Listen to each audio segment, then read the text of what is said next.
Good morning, welcome back to another video, guys. It's been a while since we've done a quick walk around of a new vehicle, but we did pick up something new recently. I picked up probably the cheapest Mark 5 GTI on the market, and since I picked it up, we've already kind of saved it, so it's gonna look like stock now. But when you picked it up, I'll try to find a photo of it and I'll throw it up for you guys. This car was a little rough around the edges, but we're slowly saving her. But without further ado, let's get into the intro, and then we'll talk about why I picked this up and what the plans are with this car.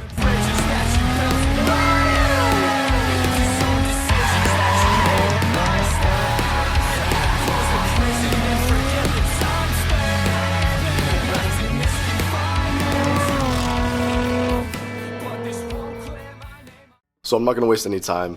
Here it is. Ta-da. 2007 Mark 5 GTI. It was on market for like $5,000, I think he was asking. And we ended up, and I know a lot of the guys that have Saabs are going to get mad at me for this. I ended up trading the Saab for this. Straight trade. We went down to check it out, and he liked it a lot, and I liked this a lot, so we traded. It is a base, I believe, when we got it. Here's the photo of when we got it.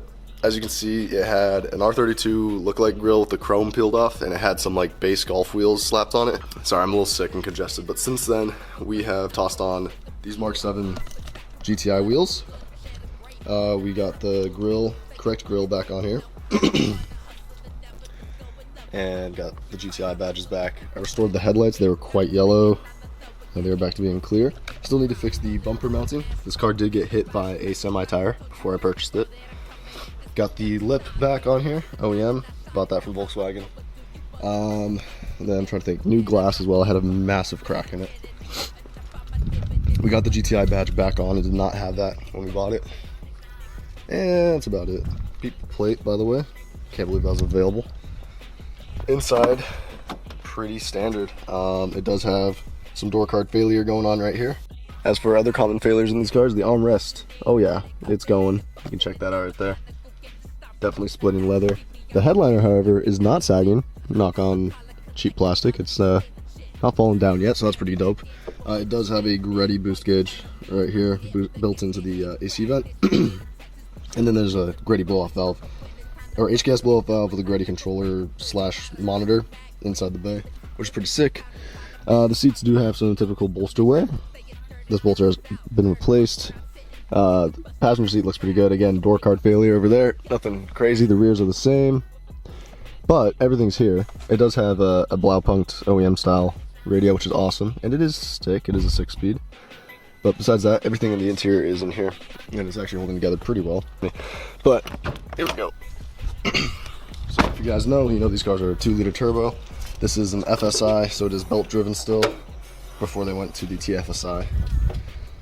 There she is without the engine cover. It does have a very sketchy aftermarket intake, which is okay, not the end of the world.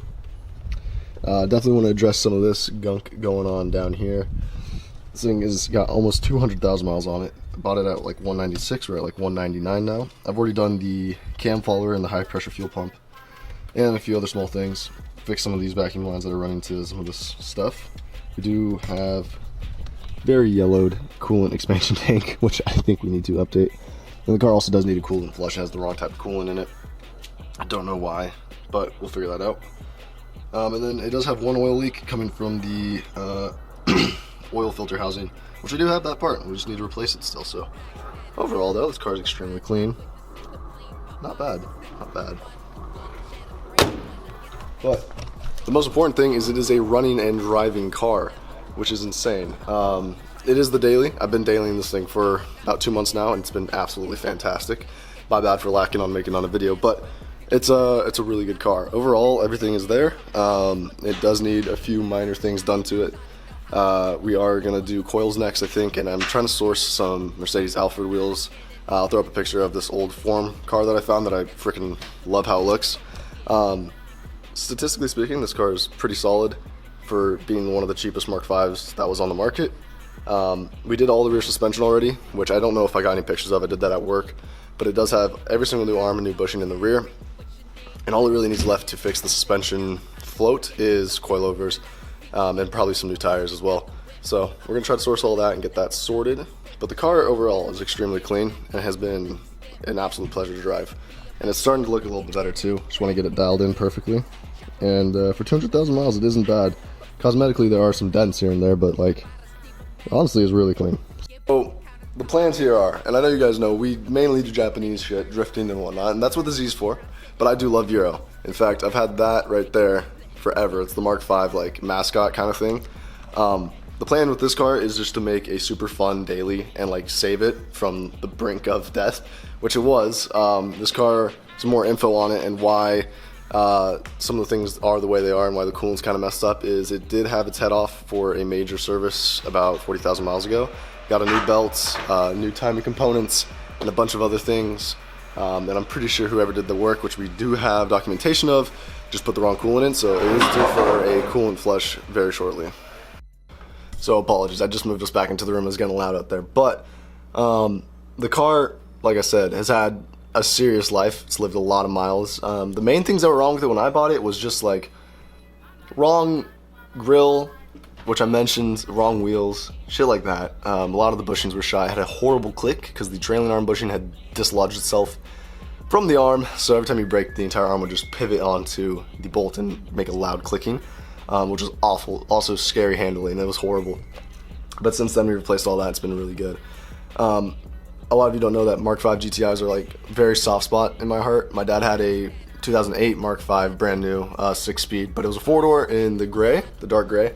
So it's pretty cool to have a Mark 5. He's actually enjoyed it quite a bit as well as I have. But the plans with it are just to keep it simple. Like I said, it's so dumb, but coils and wheels, man, that's a fucking build. No, we are gonna get coils and wheels for it though. The Mark 7 GTI wheels I got for free from one of the AZVW guys on Facebook, which was dope. Shout out to homie. He just dropped them off and was like, yeah, you can have them. So that's why those are on there right now. I do think they look pretty good. Very just like modernized 5-spoke, which is dope. So, but yeah, we're gonna try to find some offers for it. I'm gonna order some BC coils here in probably the next week or two, and we're gonna get this thing nice and tucked. I don't want to slam it, but like I do want to lower it, just cause. But I do need to do the oil filter housing on it. That's like the next big thing, and then coolant flush. Besides that, though, it runs really strong. I did replace 2 coil packs because they were going out and in boosted break up pretty bad. But it pulls strong, and surprisingly, it doesn't burn oil like you'd imagine from these cars. Like I'm sure it does. But I've been measuring it, even with the leak from the oil filter housing, it hasn't lost a lot of oil, which is kind of incredible for how many miles I've been driving it. So, but yeah, let me know what you guys think. If you hate this, if you like it.